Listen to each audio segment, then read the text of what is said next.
bem? Vamos para a palavra de Deus e hoje nós vamos dar continuidade à série de mensagens sobre o discipulado de Jesus, que é o Sermão do Monte, Mateus 5, 6 e 7.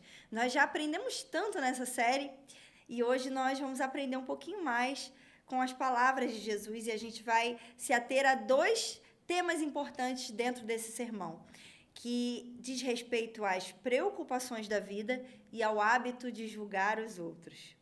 Então, vamos começar a nossa leitura lá em Mateus 6, a partir do versículo 24. Diz assim: Ninguém pode servir a dois senhores, pois odiará um e amará o outro, ou se dedicará a um e desprezará o outro. Vocês não podem servir a Deus e ao dinheiro. Portanto, eu lhes digo, não se preocupem com as suas próprias vidas, quanto ao que comer, nem com os seus próprios corpos, quanto ao que vestir. Não é a vida mais importante que a comida? E não é o corpo mais importante que a roupa? Observem as aves do céu. Não semeiam nem colhem, nem armazenam em celeiros, contudo, o Pai Celestial as alimenta. Não têm vocês muito mais valor do que elas? Quem de vocês, por mais que se preocupe, pode acrescentar uma hora que seja a sua vida? Por que vocês se preocupam com roupas? Vejam como crescem os lírios do campo. Eles não trabalham e nem tecem. Contudo, eu lhes digo que nem Salomão, em todo o seu esplendor, se vestiu como um deles. Se Deus veste assim a erva do campo, que hoje existe e amanhã é lançada no fogo, não vestirá muito mais a vocês, homens de pequena fé? Portanto, não se preocupem, dizendo, o que vamos comer, o que vamos beber, o que vamos vestir? Pois os pagãos é quem correm atrás dessas coisas. Mas o Pai Celestial sabe que vocês precisam delas. Busquem, pois, em primeiro lugar o reino de Deus e a sua justiça, e todas essas coisas vos serão acrescentadas. Portanto, não se preocupem com o amanhã, pois o amanhã, ele se preocupará consigo mesmo. Basta a cada dia o seu próprio mal. Então, aqui nós temos uma grande explanação de Cristo a respeito dos tesouros do nosso coração e das preocupações que cercam, que rondam a nossa vida. Jesus sabia que nós somos pessoas ansiosas. Jesus sabia e sabe que nós somos pessoas que se preocupam com os afazeres não apenas de hoje, mas também com o futuro. E ele trata muito fortemente nesse sermão a respeito desse tema. E é muito interessante perceber que, diferente do que Jesus fala na sessão anterior sobre juntar tesouros, né? Ele fala, talvez, principalmente para pessoas abastadas, para pessoas ricas. Agora, a partir do verso 25, ele fala para pessoas comuns. Pessoas que têm o suficiente para se manter, ou até mesmo para pessoas pobres, pessoas que talvez lutem tanto para conseguir o que querem, mas elas têm dentro de si o desejo dos bens materiais, o desejo de serem ricas. Então, aqui Jesus trata do nosso coração a respeito daquilo que nós buscamos. Será que nós estamos buscando um padrão de boa vida? Qual é esse padrão de boa vida? Será que nós estamos cedendo à tentação do ter e esse ter tem permeado a nossa imaginação, tem nos deixado ansiosos, nos deixado preocupados, nos deixado com falta de confiança? Então, hoje nas redes sociais, meus irmãos, nós somos a todo momento expostos a planos de boa vida. Hoje nas redes sociais, nós somos a todo momento expostos a alguém que tem algo melhor do que a gente. Se você gosta de carro, você vai ter páginas e páginas, perfis e perfis de pessoas que têm carros tão luxuosos, com funções tão legais. Se você gosta de viagens, você vai ter perfis e perfis de pessoas que aparentam ter uma vida perfeita, viajando pelo mundo. Se você gosta de moda, você vai ver perfis e perfis de mulheres e homens que conseguem comprar as melhores roupas, das melhores marcas, fazer as melhores combinações. O problema é que tudo isso vai moldando a nossa mente, vai tomando conta do nosso imaginário. E eles se tornam como uma bússola para o nosso coração. E de repente o nosso coração, ele não está mais pendendo as coisas do reino de Deus. Como uma bússola está sempre pendendo para o norte, o nosso coração deve sempre apontar para o reino de Deus, para o reino dos céus. Mas essas coisas ao nosso redor acabam moldando as nossas afeições e as nossas paixões. E de repente, quando a gente se dá conta, nós estamos tão tomados por essas preocupações. Mas, ainda assim, se você é uma pessoa que não tem esses vislumbres e nem tem esse tipo de ambição, talvez você é alguém pobre, alguém que tem apenas o suficiente para se manter. E alguém que realmente não sabe o que você vai dar para os seus filhos comerem no dia de amanhã. Ainda assim, esse texto também fala com você, porque ele trata da nossa confiança de que Deus é um Deus provedor e que Ele cuida, e que nós devemos, ainda assim, buscar em primeiro lugar o reino de Deus. Então, para essas pessoas, o perigo não é necessariamente juntar tesouros, mas adorar os tesouros. Se envolver com essas coisas de modo que a pessoa se torna ansiosa a respeito delas.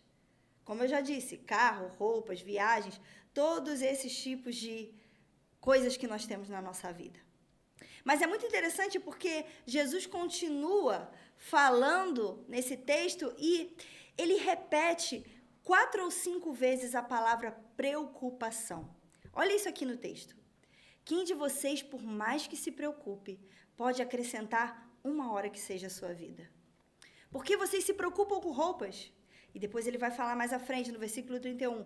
Portanto, não se preocupem, dizendo o que vamos comer. E por último, lá no versículo 34, ele fala, não se preocupem com o amanhã. Então, Jesus, ele está sempre falando e enfatizando a questão da preocupação. Meus irmãos, e o que é a preocupação?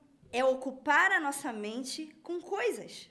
É ocupar a nossa mente com o futuro, com o amanhã, ou até mesmo com o presente. Então, gente, a verdade é que o inimigo das nossas almas, Satanás, ele não se importa se você acumula coisas ou se você só se ocupa desejando essas coisas. Tudo que importa para ele é que a sua mente perca o foco daquilo que realmente importa. É que a sua mente se concentre em qualquer outra coisa que não seja Deus e o reino de Deus. E Jesus está dizendo aqui para nós, não se preocupe. Ah, meus irmãos, como é difícil essa fala de Jesus. Como é difícil essa ordenança que Jesus nos dá aqui. Tudo que nós mais fazemos na nossa vida é nos preocuparmos. Com as contas que nós temos para pagar, com os compromissos que nós temos que cumprir, com a agenda que nós temos que fazer. Meus irmãos, Jesus está aqui dando um tiro no nosso coração, dizendo, confie em mim, não se preocupe. Não ocupe espaço na sua mente com coisas que realmente não são importantes. A gente tem aqui um paralelo, por exemplo, na história de Marta e Maria.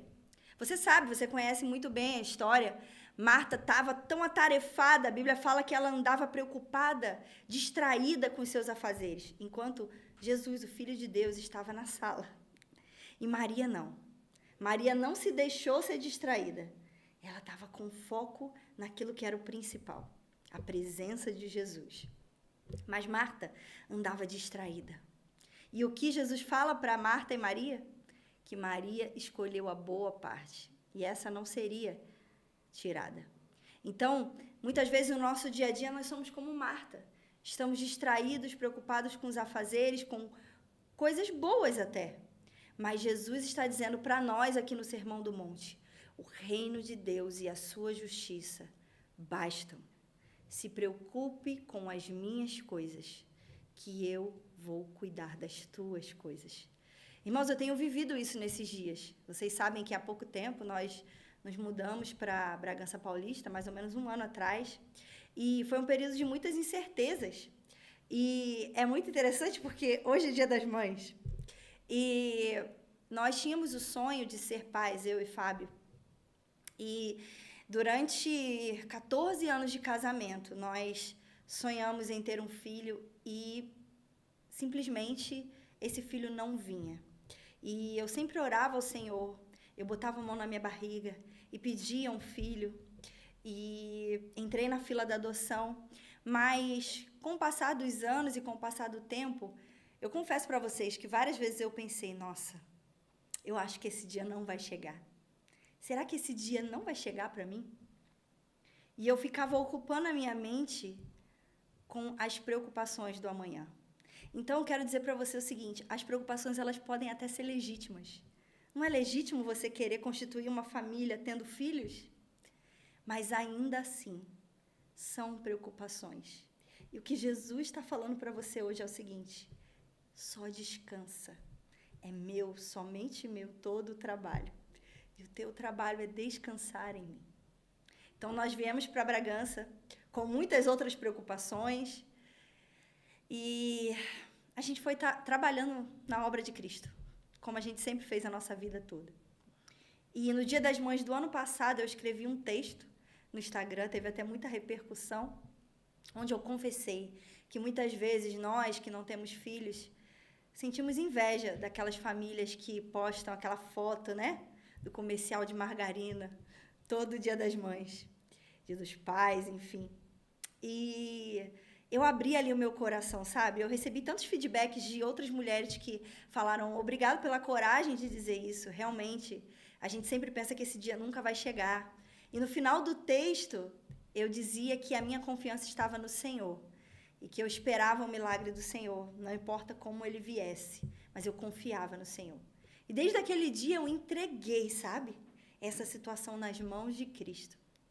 E como muitos de vocês sabem, no dia 12 de dezembro do ano passado, a gente recebeu a famosa ligação que todo mundo que está na fila da adoção espera.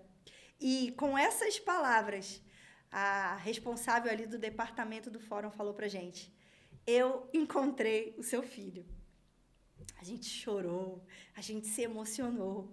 E realmente, naquele momento, eu pude ver, o amanhã cuida de si mesmo. Deus está lá no amanhã. A gente está aqui no hoje, nós vivemos no tempo. Deus é aquele que vive sobre o tempo, acima do tempo.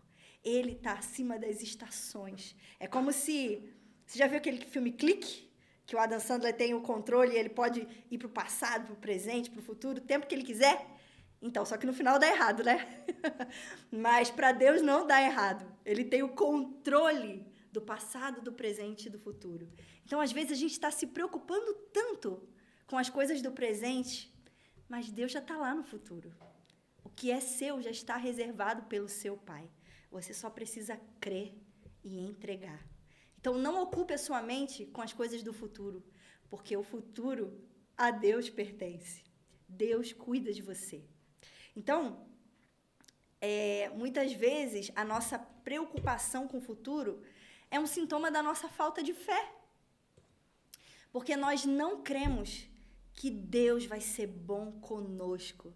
Às vezes, nós temos apenas a fé salvífica de crer que Jesus é o Filho de Deus, crer que Ele é Senhor e Salvador da nossa vida. Mas somos homens de pequena fé. E Jesus diz isso lá no versículo, deixa eu achar aqui, no versículo 30. Não vestirá muito mais a vocês, homens de pequena fé. Então, essa fé pequena, muitas vezes, é a falta de confiança de que Deus vai ser bom conosco. Às vezes, a gente pensa de uma forma geral, não, Deus é bom, Ele enviou seu Filho para morrer em nosso lugar. Quando algum irmão conta uma bênção, a gente fala, nossa, como Deus é bom, né? Mas você acredita que Deus vai ser bom com você? Eu tinha dificuldade de acreditar nisso. Isso não vai acontecer. Nossa, se isso acontecer, não, aí Deus vai ser Deus mesmo, né? Você pensa assim, não, Deus não vai ser tão, eu não mereço tanta bondade. A verdade é que você pensa que você não merece tanta bondade. Eu tenho uma notícia para te dar. Você não merece mesmo. É graça pura. Então, você precisa confiar na graça de Deus.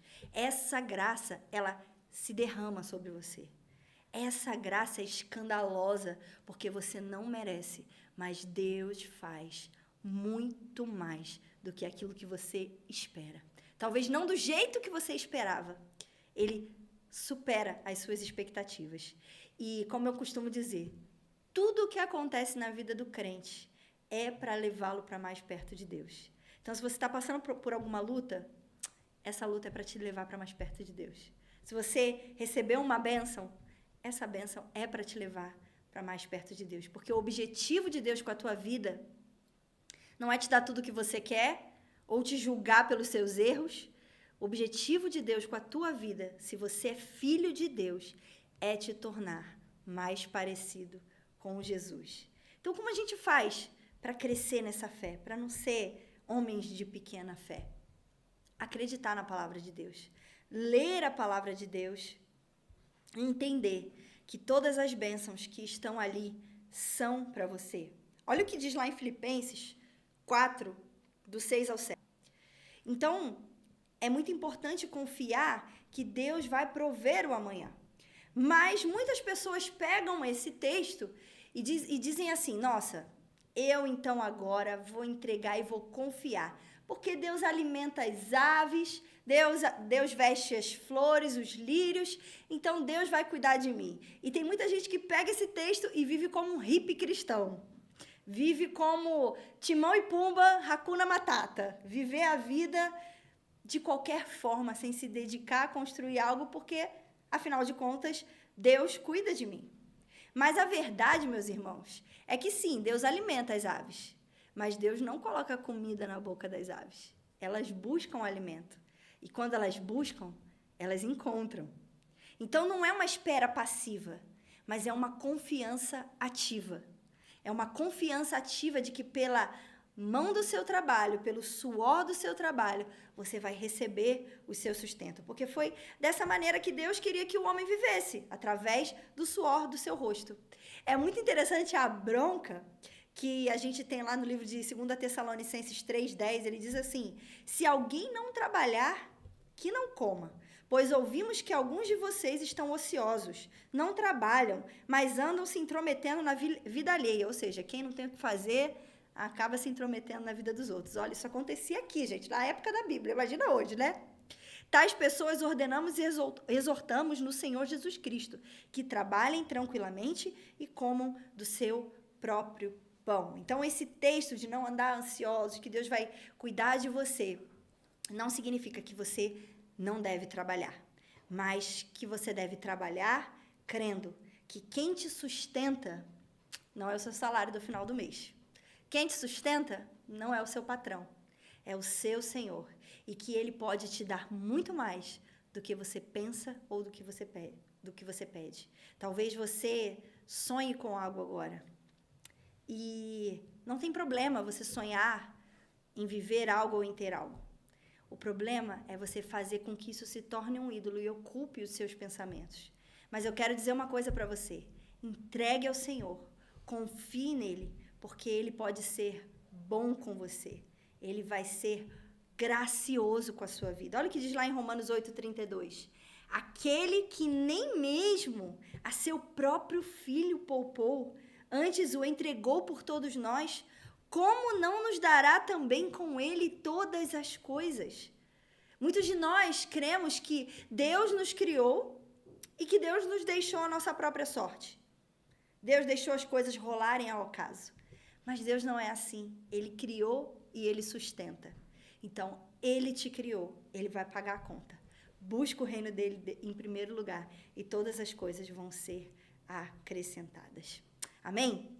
E agora nós vamos para a segunda parte do texto aí, onde ele fala, não julgueis. Nós vamos nos ater a essa ordem de Jesus, a essa explicação de Jesus. O que significa esse não julgueis? Quantas vezes a gente ouve essa frase de forma tão descontextualizada, né? Cristãos ou não cristãos usam essa frase, esse recorte do Sermão do Monte, geralmente para justificar as suas atitudes e para repelir repreensões. Então, aquele irmão ou aquela pessoa está fazendo algo que não deveria estar fazendo ou está tendo uma atitude digna de uma repreensão e alguém chega para ela e fala, olha, isso aqui que você está fazendo não é legal. E aí a pessoa enche a boca e fala para você, a Bíblia fala, não julgueis. Não devemos julgar os nossos irmãos. E daí ela fala a seguinte frase, só Deus pode me julgar. Cara, Primeiro, para pensar. Só Deus pode me julgar é uma afirmação muito mais séria do que um irmão te julgar. Porque Deus é aquele que é perfeito, é aquele que sonda os corações, aquele que sabe as mais íntimas intenções do nosso coração. Se Deus nos julgar, e Ele vai nos julgar realmente, isso já é uma coisa muito séria. Mas o que realmente essa frase, não julgueis, significa? Será que realmente nós não devemos fazer juízo sobre nenhuma situação do nosso dia a dia? Eu acho que não. Bom, a primeira coisa que a gente precisa entender é o seguinte. Meus irmãos, nós vivemos hoje num contexto da ditadura da tolerância. Então, o cara que é legal é aquele que é político. Ele é meio termo. Ele está sempre analisando todas as opções e nunca faz juízo de valor sobre nada. Pessoas que realmente se posicionam e acreditam em algo, geralmente não são bem vistas. No ambiente de trabalho, no ambiente de faculdade, nós vivemos numa época da relativização da verdade. Então, o que é verdade para mim pode não ser verdade para você, então como é que eu vou julgar a atitude do outro? Né? Então, a gente ouve muito essa frase também. Eu não sei qual foi a intenção do coração daquela pessoa. Se foi uma boa intenção, tudo bem, né? Então, num tempo como esse, se torna ainda mais importante a gente compreender o que Jesus estava querendo dizer quando ele diz, não julgueis. A argumentação de que não precisamos fazer nenhum tipo de juízo, ela simplesmente não se sustenta, irmãos. Porque logo depois desse texto que a gente está lendo aqui de Mateus, no versículo 6, ele diz assim, não os porcos, caso contrário, estes a pisarão, e aqueles voltando-se contra vocês, os despedaçarão. Ou seja, ele já está dizendo que você tem que fazer um juízo de valor, porque se você não deve dar o que é sagrado a cães e nem atirar pérolas aos porcos, como você vai saber quem são cães, quem são porcos, do que ele está querendo dizer? E a Bíblia toda concorda com o fato de que nós devemos fazer juízo do que é bom, do que é errado, do que é certo. Por exemplo, o texto de Mateus 18, quando o seu irmão pecar contra você, vá até ele. Se ele não te ouvir, leve uma testemunha. Se ele ainda não te ouvir, apresenta a igreja. Se ainda assim não te ouvir, desliga ele. Quantas vezes nós vemos, por exemplo, alguém sendo excluído da igreja? Porque a política do não julgueis acaba entrando tanto na cultura de uma igreja que nós muitas vezes somos fracos na disciplina porque temos medo de estarmos sendo juízes no lugar de Deus. Mas não é isso que esse texto realmente está querendo dizer. O que Jesus está tratando aqui, ele está tratando do juízo condenatório. A melhor ilustração dessa tendência a gente pode encontrar nos fariseus. A gente sabe que o Sermão do Monte foi uma resposta a grande parte das atitudes dos fariseus. E era exatamente isso que os fariseus faziam.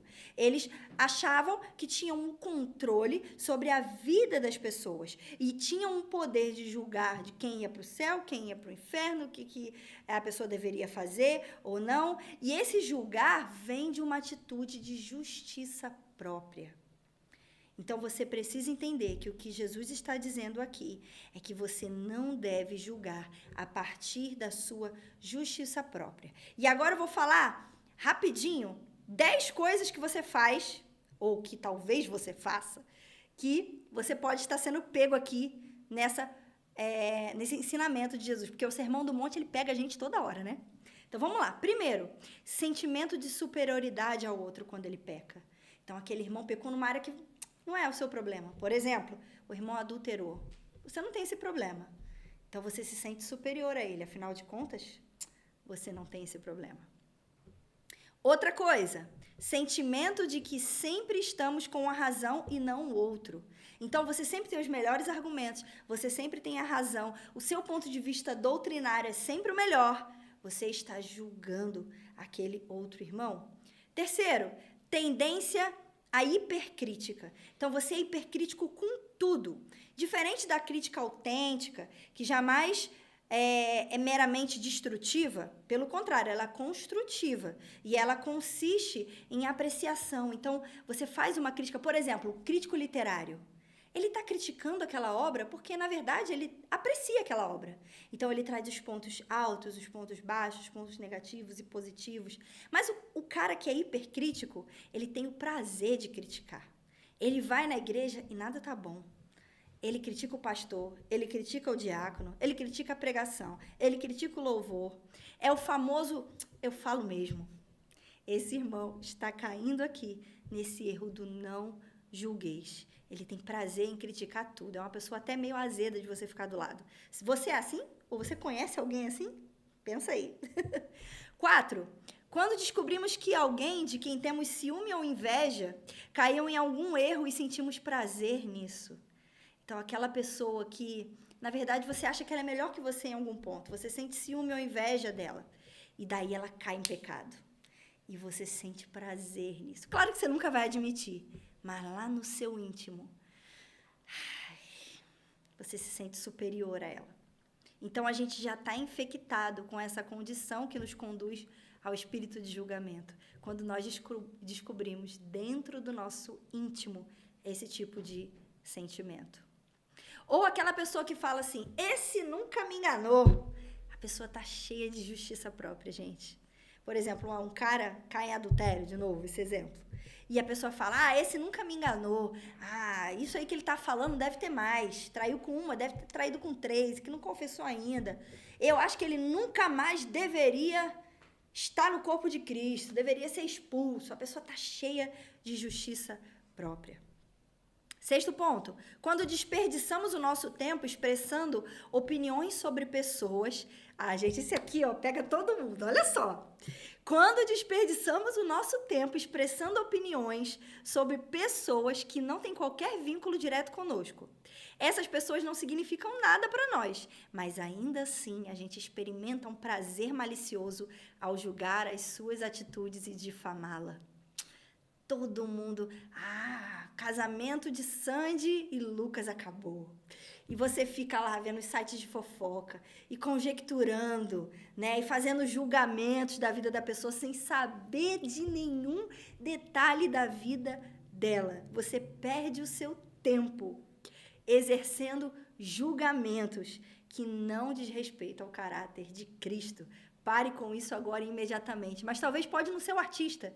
Pode ser um irmão da própria igreja. Você não tem aliança com esse irmão próximo. Você não é nem da mesma igreja caseira que ele. Você conhece ele de ver ele aos domingos. Mas você vê uma atitude dele que aos seus olhos não foi legal. E você já cria monstros na sua cabeça. E começa a fofocar com outros irmãos a respeito desse irmão. Mesmo sem saber nenhum detalhe da vida dele.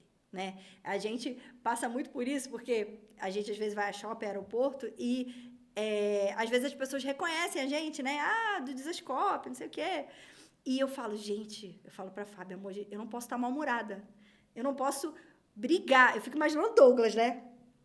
O cara não pode estar mal-humorado, ele tem que estar sempre simpático. Ele não pode brigar com os filhos dele no shopping, porque alguém pode ver, tirar de contexto e fazer tantas suposições sobre a vida da pessoa. Claro que isso diz respeito muito mais à pessoa do que a quem está sofrendo a difamação.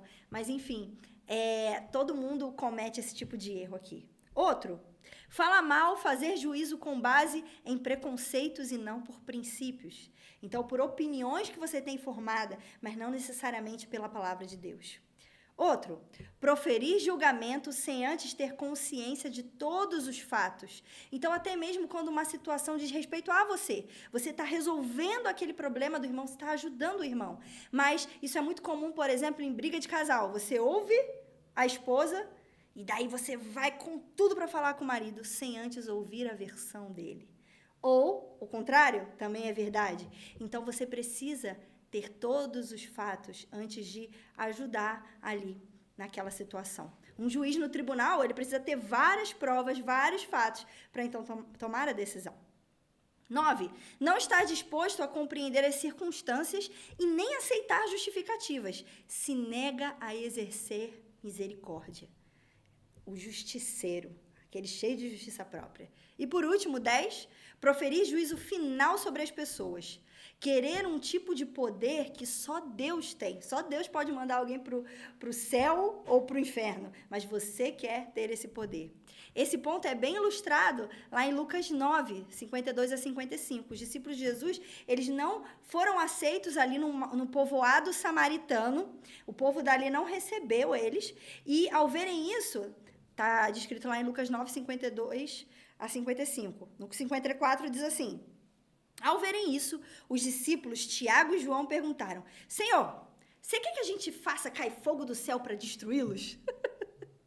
Mas Jesus, voltando-se, os repreendeu, dizendo: vocês não sabem de que espécie de espírito são, pois o Filho do Homem não veio para destruir a vida dos homens, mas para salvá-los. Os discípulos ali estavam no ímpeto da justiça própria. Manda fogo do céu e destrói eles, eles não estão recebendo o Filho de Deus. Mas Jesus falou: calma. Eles estavam querendo exercer um tipo de juízo que só Deus pode exercer no momento certo. E o último exemplo está lá em Jonas, né? Jonas, você conhece bem a história, as crianças aqui ouvindo também conhecem.